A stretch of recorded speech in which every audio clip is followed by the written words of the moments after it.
Trish Leigh with another impromptu neurofeedback question and answer. So I've just been asked about tinnitus or tinnitus, depending upon how you say it, and the relationship with hearing loss.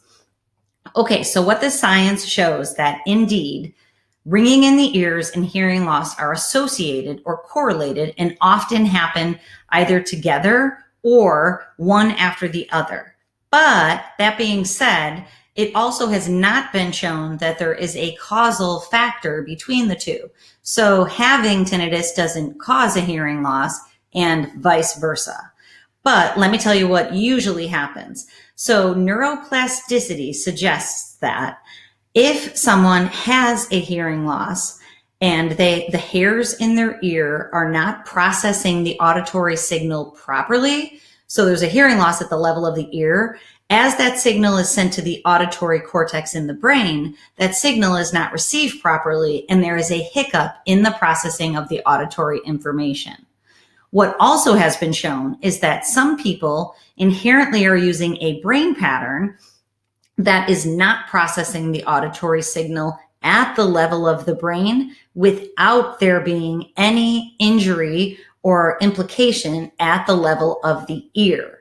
So what happens is the auditory cortex is not processing that auditory information in real time. And the science shows that the brain pattern that's associated with tinnitus or ringing in the ears is one of someone whose brain has been on overdrive. And I like to refer to it as overdrive. It can cause anxiety or be an anxious brain pattern. But what really it means is that the brain is always going and it doesn't have time to come down from the use of the extra fast brain speed, high beta.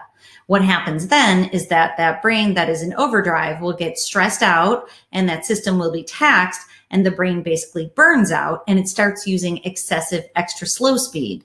And now we have a brain that is gassing and braking using extra fast speed and extra slow speed in the auditory cortex. And there's hiccups in processing of the auditory signal and ringing in the ears results. That is shown to be underlying the brain pattern that goes along with tinnitus. So what neuroplasticity suggests is if you keep using that brain pattern, your tinnitus will get worse and worse and worse. And oftentimes people also have some level of hearing loss or perceived hearing loss because they have so much ringing in their ears. Okay, so I hope that answers your question and gives you a little bit of insight. Neurofeedback is shown to be a very powerful therapy to reduce the use of that extra fast and that extra slow brain speed and bring that brain back online, producing more perfect processing speed in the middle so that that auditory signal can be processed. Okay, if you ever have any questions, just email me at info@drtrishleigh.com. I'm always happy to answer. And remember, control your brain or it will control you.